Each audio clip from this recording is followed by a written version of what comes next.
Welcome back after the break. I'll not take much time, not more than 5 minutes probably, before I hand over to my colleague Prasant. I just want to brief you, maybe next 5 minutes, what exactly, whatever Mr. Kaushik was able to convey.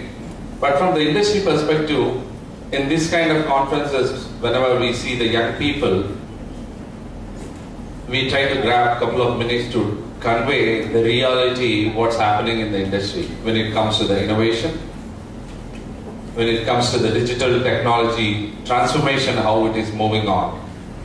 Since 2 years, 2016 onwards, we being the leader in the IT industry, Tata Consultancy Services, there was a mandate from our CEO, all of us to make sure that to learn something which is happening in the industry trends today. So if I claim that, maybe this is my 22nd year in TCS, if I claim that after completing my master's way back, and I'm extremely good in technology, like Microsoft tools, maybe Java, Oracle applications and so on, but I don't know whether I am going to survive further in case if I don't show the interest to learn something which is happening today. Everybody is talking about digital forces, right? So please make sure, in case whatever the branch you belong to, I assume that you're all heterogeneous crowd, electronics, computer science and different background. If I claim that I'm good at DSP, if I'm good at let's say Oracle, Java or any of the technology, you may be able to survive in any of the organization probably 3 to 5 years. Beyond that, please make sure to learn and be part of some of these 5 digital forces: social media, cloud computing, analytics, mobility, artificial intelligence and robotics. You may have some kind of a doubts that, we being an IT organization, how can these people are talking about artificial intelligence, robotics, being a technology organization? Some of you may be aware, we work with all the top 500 Fortune customers across the globe, like Jaguar, Land Rover or General Motors and so on. Even in those automobile manufacturing organizations, we are working with the heterogeneous resources to design the infotainment in some of the latest cars, right? And we do have our own exclusive research and innovation. That's where Dr. Prasant is part of it. We are working with some of the, even M-Krushi is one of the tools which is going to help the agriculture sector. So the message what I'm trying to convey is, industries are connecting with diversified business sectors using these digital forces. So unless otherwise I am going to associate with one of that. If you look at social media, does that mean that I should have a Facebook ID and password and I should log into Facebook, Twitter and so on? Not exactly. Can I able to develop another similar kind of a tool if I am going to be an employee or maybe startup of my own company of whatever the sector? The sector can be an IT organization or a banking or a retail, insurance.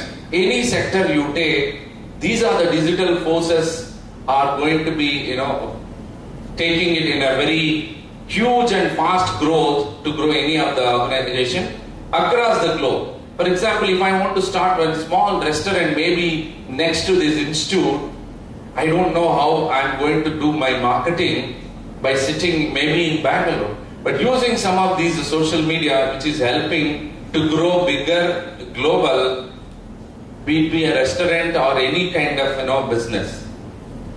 Whatever Mr. Kaushik was mentioning, I need to understand what kind of market study today and identify the problem and then look at the innovation. So being 50 years we are celebrating our organization being the leader of entire Asia Pacific. We are really struggling with the young people with this kind of application knowledge. One small example I would like to share and then maybe I'll wind up. I'll pass it on to Dr. Prasant. Probably if there are any questions, we will take at the end once the Prasant session is over. Today we have noticed the young people, they are extremely good in terms of their academic percentages, right? 90%, 95 and so on during their 10th, 12th and even in their graduations and masters. But when it comes to the application knowledge, there is little lack. So you need to improve enough amount of application knowledge.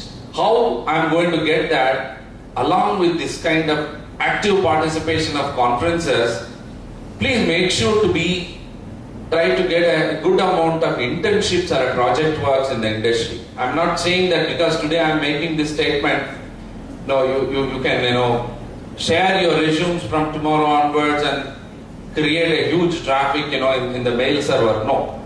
So make sure that, let's say if I am having a good amount of problems to share as an internship through my colleagues like Prasant, maybe ready to give IoT problems. Maybe another couple of colleagues are ready to give problems in blockchain, cyber security, data science. But am I really interested being an electronics or being a mechanical or maybe being a computer science branch? I need to question myself and then try to identify the area of your choice and try to gain good amount of application knowledge. Really we are struggling. I mean to say not only the company which we represent today, most of the organizations, in paper they are good at academics, but when it comes to the reality of their application knowledge, it's a relatively low because enough amount of internship activities they are not able to do. Various reasons. You may call it as VTU is having some kind of a restriction. I have to, being an undergraduate student, I had to be around a couple of days during my project work or maybe my final semester. But still, we TCS come out with a new model called remote internship. So I can bring my colleagues and share the problem, and you are going to work on the industry problem in one of your choice of area sitting in your college itself. You may be in the 6th semester. From 6th semester till you come out of your college, you can work on this kind of industry problem. Today we have noticed some of the young people are, just for the sake of this internship or a project work, they are joining in some institutes by paying X rupees and trying to purchase those, which are really not able to express what they have done when it comes to the recruitment process, which is really a concern to all the stakeholders, including industry. So please make sure to increase your application focus little further before you come out. Being a true engineer and active members of this IEEE, you need to very actively go through any kind of journals and magazines and know that what's happening in the world. Being a true engineer, I'll give you one small example and pass it on to doctor. One side I have an engineer who should be always with a good amount of application knowledge, going to think very fast and innovative ideas. On the other side I have a science graduates. Science and other graduates. You may be knowing industries hiring these days, along with engineers, even normal science and maths graduates also, right? When this size of a steel rod given to the engineer, they are able to produce. Okay, first I'll talk about the science graduates. These science graduates were able to produce X number of small needles from this size of a steel rod.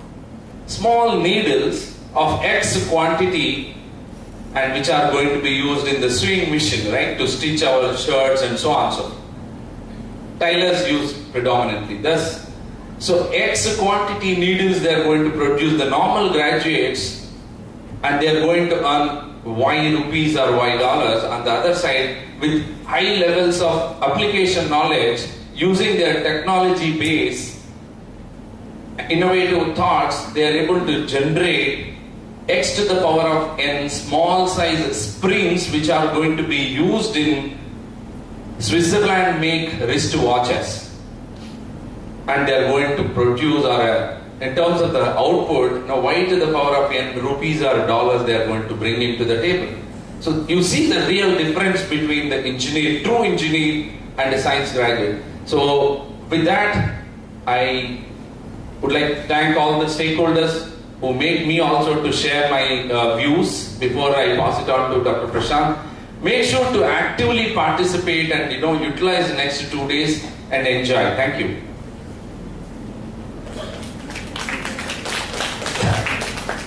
Okay, good morning everyone. So I will be talking about the subject of IoT and changing gears on what Ram has spoken, we are getting into technical tracks. And when I was given this subject to talk about, I was not sure what exactly to share information with you, because this is such a common technology these days, right? You think of IoT as a bunch of devices which basically stream data to some point in the cloud and you are done with your job, right? But I have a very different take of this entire domain, and that's why I call it the conservative view of IoT, which means that I act as a devil's advocate in this field. And I want to point to certain aspects which I believe we are not doing things the right way in IoT. And that's the problem. So the entire talk is about that. So it is a very pessimistic talk, but I am sure when you go through the content of the talk, you'll be able to generate enough problems and enough useful problems from this. And that is the entire objective of putting this talk forward to you with you. Okay? And again, a small disclaimer, a lot of the opinions that I express may not directly correlate with the organization that I work with. Some of them are my personal observations. But I think you are the best judges for what I say. So don't take everything that I say word by word. Use your filter and use what you feel makes sense to you. Okay? So let's begin with this talk.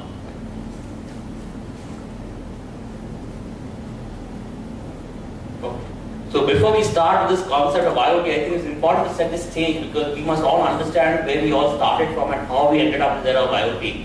And if we understand this transition, we will understand why we do what we do. Okay? Let's set the context first. So, and this is one of my very basic and favorite slides that I want to project to you, which I call the history of computing. So if you go back to the early 60s or 70s, so that was the size of a computing machine, right? And you had one, or not one, but many users using one computing machine, right? And then fast forward to the age of 80s, we entered the era of personal computing, which means that it was one machine per one person. That's why it was called personal computer, right? And then fast forward 10 more, 20 more years, you enter the era of 2000, mid-2000s, you see an inverse ratio, right? One person started carrying multiple computing platforms. It was not only a computing machine, a PC, but it was carrying a mobile phone, his own tablet and whatnot, right? And as we go into the future, we'll have lots of computing platforms per person. You can have smart watches, smart glasses, smart clothes, smart shoes, whatnot, right? So what the key message from this slide is that something has changed significantly. Okay, and the significant thing that has changed is that your cyber access points have somehow increased, right? You not only communicate with a dedicated machine to the cyberspace, but you use multiple computing platforms. And because of this trend, there are various side effects of that, right? The first side effect is you have a proliferation of devices, and because of the devices, you have a lot of data coming out, right? Right? So you name any field. You can name the field of sensor networks, you can name the field of healthcare, you can name the field of manufacturing. You have too many devices out there, and each device is giving you tons of data. So you have an ocean of data coming out from the devices. Second trend. The second trend is integration. Right? So we no more think about put one device, get some data, gather some value. Right? For example, if I was a person who was trying to make this room smart, it doesn't make sense for me to put one device, get data, do something with it. Right? Because maybe by putting 10 more devices, the cost may go up by point some x, but my value can increase multiple times. Right? So that's what we call integration at scale, because the cost factor also plays over there. So that's why we enter the era of large scale systems. And the third trend is evolution of the computing power of humans and machines, right? Unfortunately, we as humans are not keeping up the pace of the computing platform. So there's too much of information around us, and we, with our single brain, cannot digest everything. So we need a bit of help. And that's where the trend of autonomy has come in.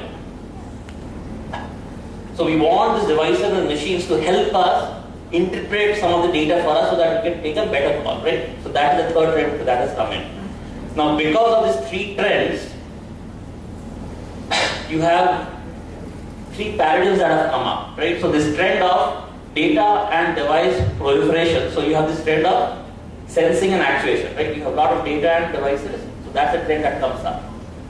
Second, you have the trend of integration at scale. So when you have to integrate many devices at a large scale, you have to communicate and network, right? And the third trend is autonomy, which means that you want to take decisions by yourself in an autonomous fashion, which means you need a bit of computing and control. Right? Now, if you put all of these three things together, see, these three things are something that we have, it's not like they're new things for us. You have extremes, you have subjects that touch upon all of these things. You have subjects on sensing, you have subjects on controls, you have subjects on computing, you have subjects on communication, right? What new that has come is that how do you put all of them in one big basket and make a churn out of it? Okay, and that churn is what we call as cyber physical systems, which is the short term is CPS. And CPS has a very direct link to IoT, and let me explain you in a bit of a while from now. So what essentially cyber physical systems are, it is a system of various components. It's a system that you develop by putting all of the three things together, but you would solve a problem in a very principled, in a very engineered manner, right? So that's what cyber physical systems are. Now this is a very, I think this is a slide that we ought to sit and delve a bit. Now what I spoke about can be all seen in this particular slide, right? So you have a physical space, so let's say this room. So I want to build a temperature control room. Or I want to understand the number of people sitting in this room, right? So that's a physical space. And the domain questions are, tell me how many people are sitting in this room and what is the comfort level of the temperature in this room. Two physical problems for me, right? So that's the physical space. Then I have a lot of sensors. So people of detection sensors or temperature sensors, I have a lot of things in the room. Then I send all the data back to a controller, okay? Take some decisions as to, okay, what are the people count or what are the temperature different corners of the room. And then I depend upon the, let's say if it's too cold, I will send a control action back. If it's too hot, I will do something else, right? I said I impact the physical space. So that's why I close the loop. That's why it's called a control system, right? Now the question to ask is, what I just spoke about cyber physical systems is exactly how a control system looks like. So if you go to a professor 40 years ago and show you this diagram, for you it may be a cyber physical system, for him it's a control system. So the question to ask is, what has fundamentally changed over 40 years? Why are two people in two different eras of life, given the same picture, will say different things? Okay? Now, the devil lies in the scale. Okay? So the cyber physical systems, and for the sake of simplicity, let us say IoT systems, are systems of scale, immense scale. If you don't have the scale in the system, they are very simple point solutions that people are aware of how to solve it. So remember, when you are putting IoT system and you don't have a scale, it doesn't qualify the definition of IoT. It becomes a very simple point system that everybody knows how to solve it. For example, if you put one sensor in this room, get data from there, it's a very simple task, isn't it? Whereas, if you put 10,000 sensors in this single room and get data from them, it's a very complicated task. Add another 10,000 sensors to it, it becomes even more complicated. So that scale is the complicated stuff, and if you don't have scale, whatever you talk about IoT cyber system, the flavor is lost. So be very careful, okay? Because I come across a lot of projects and a lot of startups who say we are IoT startups, and you look at the solutions, it's just not about connecting one device to the internet. It's about the scale factor is missing. Whatever you say I build IoT solution is not really an IoT solution because there is no scale, neither in time nor in space. So let me now draw a relationship between cyber physical systems and IoT, and this slide probably will let you go through it. So at one end you have all the physical components. Let's say all the P1s, P2s and Ps are the physical spaces. Let's say your room is a physical space, a building is a physical space, your campus is a physical space, right? So all these physical spaces. And in cyber world, let us denote them by C1, C2, C3. So what means that if I want to do something smart with this physical space, which is the room, and I have a dedicated computing platform for that, and if I join C1 and P1, they become a cyber physical system. Okay, it's a closed, very tightly controlled engineered system. If you actually connect all the physical systems together, that is what we know as the network of things. That is called the NOT. Okay. If you connect all the cyber components together, that is what we know as the internet. Okay. And IoT actually, if you take all of these different kinds of things together and throw people also in the loop, that becomes an IoT system. So IoT system is not about devices, it's about devices, things and things that matter. So it has a lot of components. And that's why IoT system is actually a manifestation or blow up of a physical system with a lot of people in the loop, and people can act as sensors, controllers, computation platforms for yourself, right? Okay. And because of people in the loop, a lot of problem comes. Because people are very fickle to model.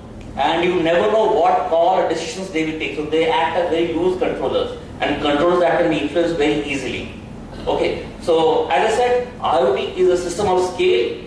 And that will not only have physical entities and devices that we are aware of, but people will be also very much part of the entire system. Okay. So these are what are the different manifestations of the qualifications of what IoT systems are. Okay. Now I just run you through an example, and I think this is an example just to make you appreciate what we did, what is the value derived from it. Okay, fine, you have instrumented all the devices in the room or any physical space that you want, but what is the end goal that you get? And the best example that you can ever use for your daily life is the navigation system, the GPS system that you use on a phone. Okay. Now I'll just run you through the type. So as I said, IoT just helps you get data, but if you don't ask the right questions to it, you don't know what to do with it. So for example, you have this location sensing system, like the GPS chips on your phone, right? So that's one of manifestations of a IoT system.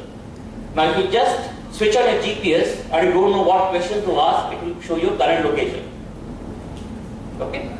But then you start acting a bit smarter. So you say that, okay, along with my current location, can you, since I have a travel point from point A to point B, show me the most frequent used timing tracks? For example, I am a very frequent traveler from Mangalore to Bangalore. And let's say not only me, there are so many commuters on the route. To show me the best routes along the path. Okay. So that is an additional intelligent question that I'm asking the system, and it has the information to it to deliver that.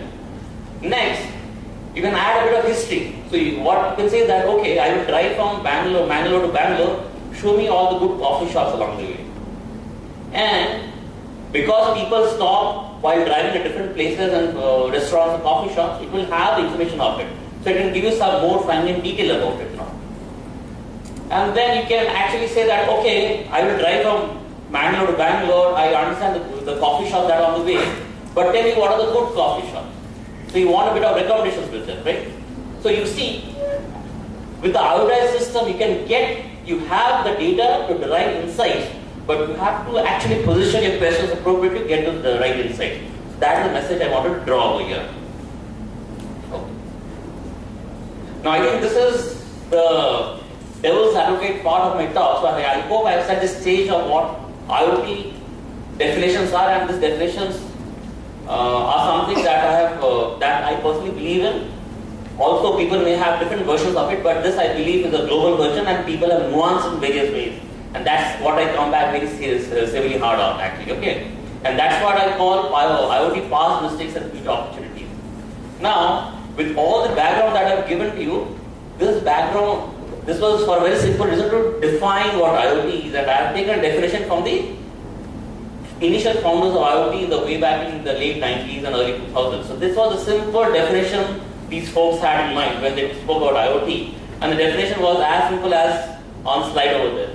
So it was to build a ubiquitous society where everything was interconnected, and thing means people, human, everything are interconnected, right? So that was a simple vision. So that was the wish list that this is how an IoT system should be. And the value proposition was also very distinct. Just like Kaushik in the morning was saying that, okay, you have a technology, but what will you use the technology for? What? So what's the value I will deliver from this technology? So the value that IoT should have delivered is the connected things will provide utility to people, which makes sense. Just like the GPS example that I told you, if you have that infrastructure, it is providing utility to people. Now, the digital shadow of the people will provide utility to an enterprise. Of course, just because you use your phone for navigation, phone is just like a personal avatar for you, isn't it? It has so many personalized records of what you do. when you go to sleep, when you wake up, whom do you serve, who are your good friends. It has so much information with you, right? What do you shop, what do you like, what you don't like, right? So that digital shadow is something that the enterprise will be interested in, right? So that was the business or value proposition of an IoT system. Now, if you keep these definitions in mind, and these are original definitions, these are not definitions that are misconstrued by anybody. These are all the definitions of the inventors of IoT. Now let us see what we have done with IoT as of today. Okay. Now what we have built is not a ubiquitous system, but we have built a system what I call as SCADA at scale. So if you know what SCADA is a very old-style control systems. It's called supervisory control and actuation system, where you had a bunch of devices that spoke to a very dedicated control server. That's it. Okay? So you have a SCADA for, let's say, solving industrial use case, you have a SCADA for solving a smart city use case, you have a SCADA for solving a location use case, and so on and so forth, right? So you have all of these different clouds or SCADAs that are there in the ecosystem, and on top you have this big, father of all cloud setting, it is Amazon, Google, Microsoft setting, right? And when we have to send any data from this end of this device to this device over here, I actually have to traverse through many of these, toll gates. I say them toll gates because you cannot freely transfer or access data from this point to this point. You have to pay a price for crossing these boundaries over here, right? But if you look at the initial vision of IoT, that was not the case. We wanted a ubiquitous society. We wanted data to exchange without these hurdles over there. But what we have landed up doing is we have started getting this cloudlets and a toll fee for getting your data left and right from that cloud. So that's the situation that we are in. Second is we have different names for IoT. We call it the Internet of, somebody calls the Internet of everything. Somebody will call it the Industrial Internet. We call it the connected universe. Now what that means is that, I as a common person, I start believing that maybe this company, when it says Internet of everything, has an IoT solution already provisioned. But what we have done actually is that we have not even changed a single line of code for building an IoT solution. We have just rebranded existing products with a flavor of IoT, in that yes, it's capable of dealing with it. Okay. So that's where we are at this point of time. Third is we have a war of standards. Okay. IoT, as I said, is a complex interplay of various systems, and there's a lot of problems going in it. So there's a big war of standards. So you have different consortiums. You have the threat consortium, you have the industrial consortium, and then you have IEEE says that, hey, you guys don't fight, we'll build standards for you. So there's a war of practice going on. Okay.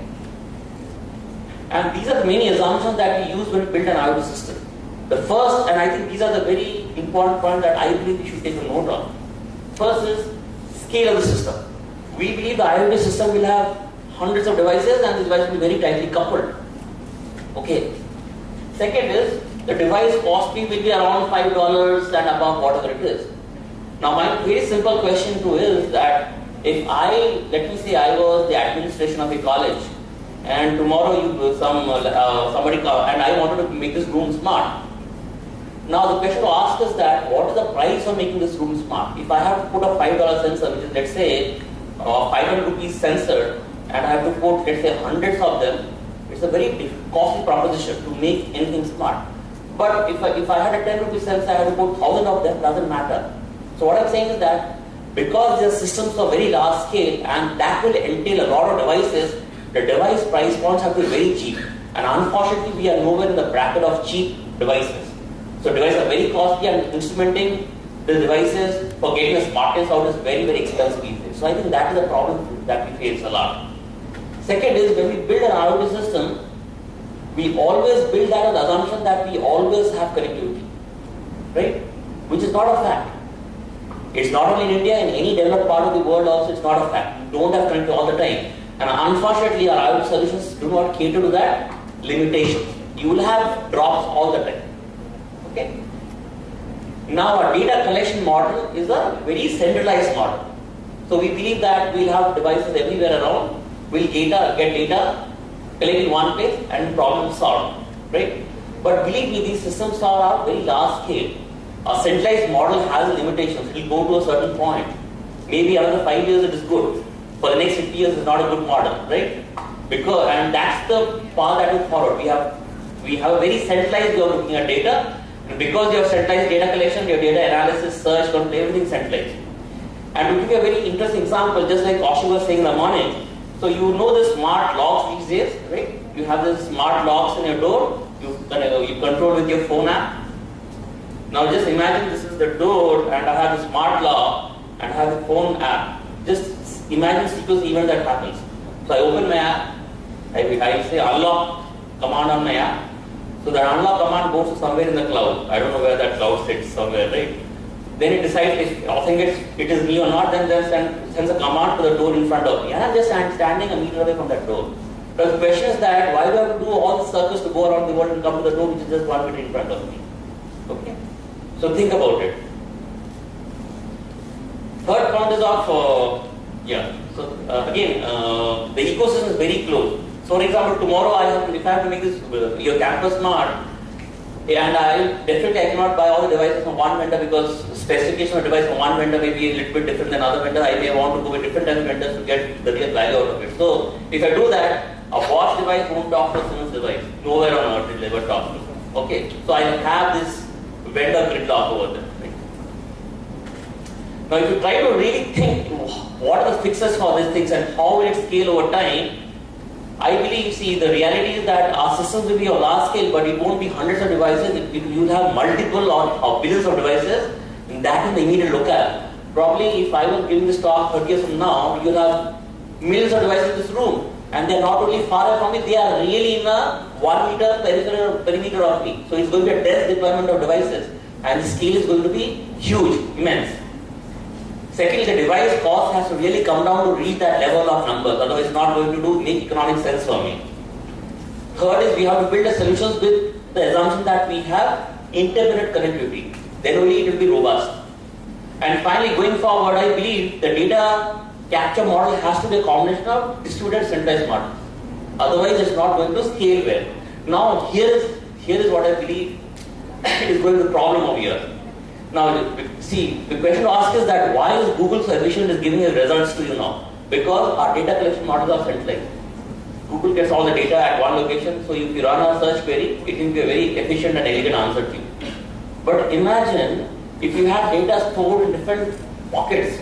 For example, you yourself are a data curator. Your phone has like 30 GBs of storage space, right? And 30 GB into 100 people is too much of data, it's true. And going forward, the queries of the future won't be tell me the temperature of Mangalore. It will be tell me the temperature of this conference hall in this campus in Mangalore. Now, there is no Google on earth that can give you an elegant answer to that question because it doesn't have it first of all. Now, how would the systems work in that way, in that paradigm? Which means that, let's say I as Prasant launch a query in Google saying that tell me the temperature of this room in Mangalore in this campus. So, Google has to find out who are the people present in this periphery at least. So it has to first figure those people out. Then it has to figure out whether those people carry the data that I'm interested in. Okay. Third point, if they carry the data that I'm interested in, are they willing to share that data with me? If yes, how would that barter system look like? Will they give it for free or will they charge a price to me? And once I get the data to a central basis, then only I can launch my elegant search mechanisms. So I think this is a very interesting debate that I have with police all the time, asking them, what is the next Google going to look like? So I personally believe the next Google is going to be a company that can do distributed searches. And distributed search exactly the way will work exactly the way that I spoke to you just about, right? It's going to be a very complex paradigm.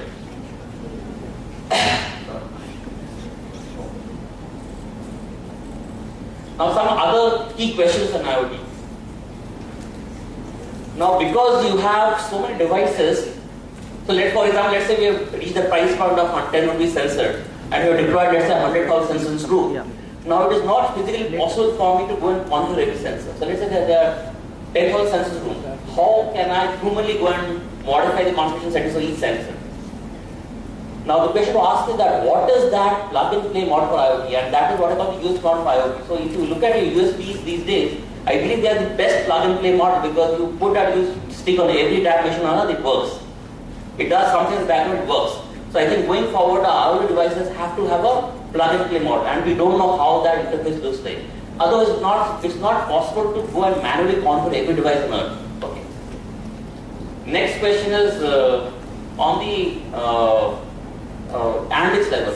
Now, I think as engineers, we shouldn't undermine the fact that units are very important numbers. So, for example, let's say a sensor, temperature sensor in this room is giving you a value at 25.6, right? So what does that mean? Is it degrees Celsius or degree Fahrenheit? Because they are very different. And they can really screw your system like anything. And the famous example of that is, probably if you read the history books of a lot of these Mars missions, in the early 90s there was a Mars mission that failed terribly. Because part of the code was written by the French in a non-SI unit, and part of the code was written by the Americans SI unit. So when the controller had to take a decision, it got the number with a different value, and you don't know what to do. For example, 25.5 degrees Celsius is very different interpretation than 25.5 degree Fahrenheit. So your controllers can really screw up. So when you get data, make sure you have a way to tell the machine what the unit of the data is. Because as engineers, it's not going to be Indians only coding, or the French only coding, Americans only coding, the entire world will be coding. So we have to have that transparency in units. Very important. Very simple plot that can make your system break.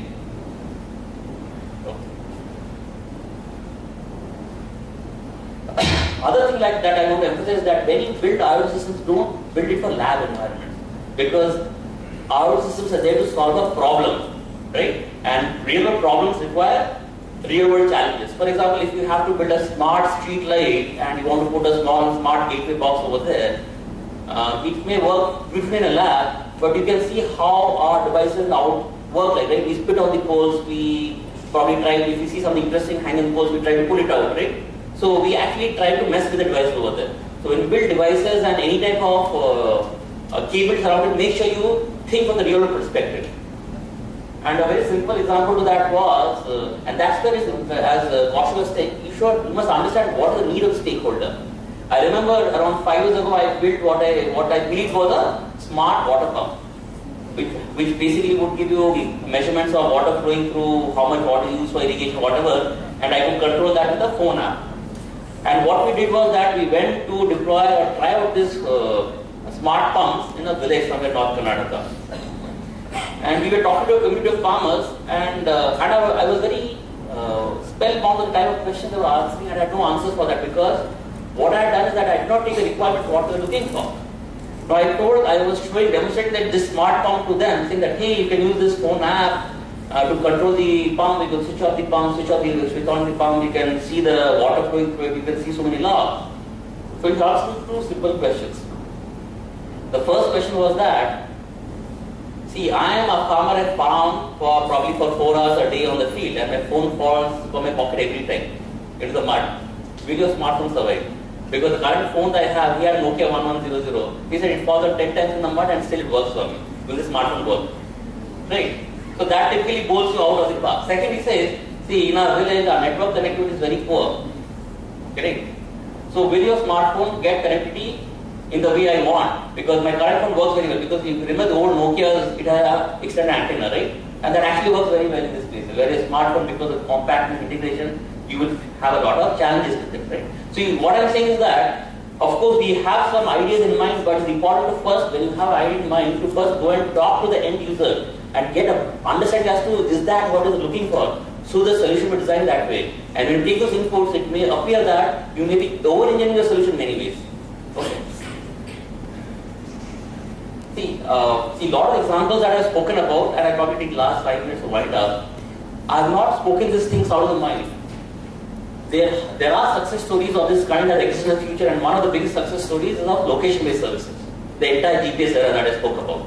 And when the location-based services started, it was in the same doldrums as IoT is at this point of time. But they came out of it. Okay. If you look at location-based services, it started somewhere in 1996, where they started the 911 service in the US. When you press the 911 number, if you're in distress, they can try to let you down. So it was a federal service. So because the telecoms had put in so much money, they wanted to make some business out of it. They said, we'll open up to consumers. But nobody on earth uses the 911 service to figure out who are the friends close to me, what are the nearest coffee shops. They use that for a specific purpose, right? And then they did not, because the control was at the operator end of the things, people did not know how the data was being used. But flash forward, somewhere in the mid 2005, we had this small GPS chip that started getting integrated on the phone. Now what happened with that is that you had full control over your location. You turn on the location on your phone, you switch on location, you have the freedom to choose who you want to share the location with. So the model story is that users had a lot of control over what they wanted to do, over the data, right? And that is what really was a game changer for the LBS business. So I think IoT has a lot to learn from the LBS society, because the problems that we are thinking of now as in terms of interoperability, standards, secure devices, too many stakeholders, the LBS community has already gone through so many challenges to overcome that. So there is no point reinventing, but learning from these mistakes. Okay. Let's skip everything. Final slide. I think, as I said, this IoT that I spoke is a very generalized view of IoT. You have two specialized views of IoT. One is called consumer IoT, one is called industrial IoT. Now, what, from an industry point of view, what we are interested in is in the industrial IoT space. And there are three key elements in industrial IoT, which are what we call the digital core. So we want every device on the manufacturing plant, on the factory floor to be connected digitally. Whether it's legacy devices, whether it's non-legacy devices, we want to be connected. Right? So that's what we call the digital core or the digital spine. Second is, when you have every machine on the factory floor connected, we want to derive intelligence from them. That's where a lot of AI techniques come into place. And the third part, which is mostly overlooked, is the user experience part. Because once you have all the, let's say, machines on the factory line connected, you are getting intelligence for it, that information has to be presented to the end user so that he can use it smartly. So that's where the user experience comes into picture. That's where AR, VR techniques and the way you render your data is very important. So that is a very important aspect that I think we overlook many times, but is very important in the game of things. Okay. Right. I probably would like to leave you at this slide, and this is, as I said, we can go on a big debate on it. So the question that I ask the audience most of the time is IoT disruptive or is repackaging of existing technologies? So a lot of people have different answers on the same question. Some say it's disruptive, which means maybe technologies currently don't exist. Some say we have repackaged technologies and come brought up together. You may have varied answer, but I believe what IoT has fundamentally done is that it is empowering us with a lot of information, and it is up to us to know how to use the information the best of our knowledge, right? So, and the second key message is that all these point solutions are not really IoT systems. They are simple point sensing systems. So when you are really talking about IoT systems, think about scale. And if that scale is missing, the real fun of IoT system goes off. So you therefore don't get any value out of them. So with that, let me end my talk. And whenever you're doing any projects, please keep those facts in mind. Don't build very point solutions, because that is of interest to nobody.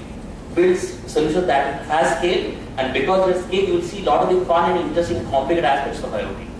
Thank you very much for your time. Thank you, sir. It was an insightful presentation.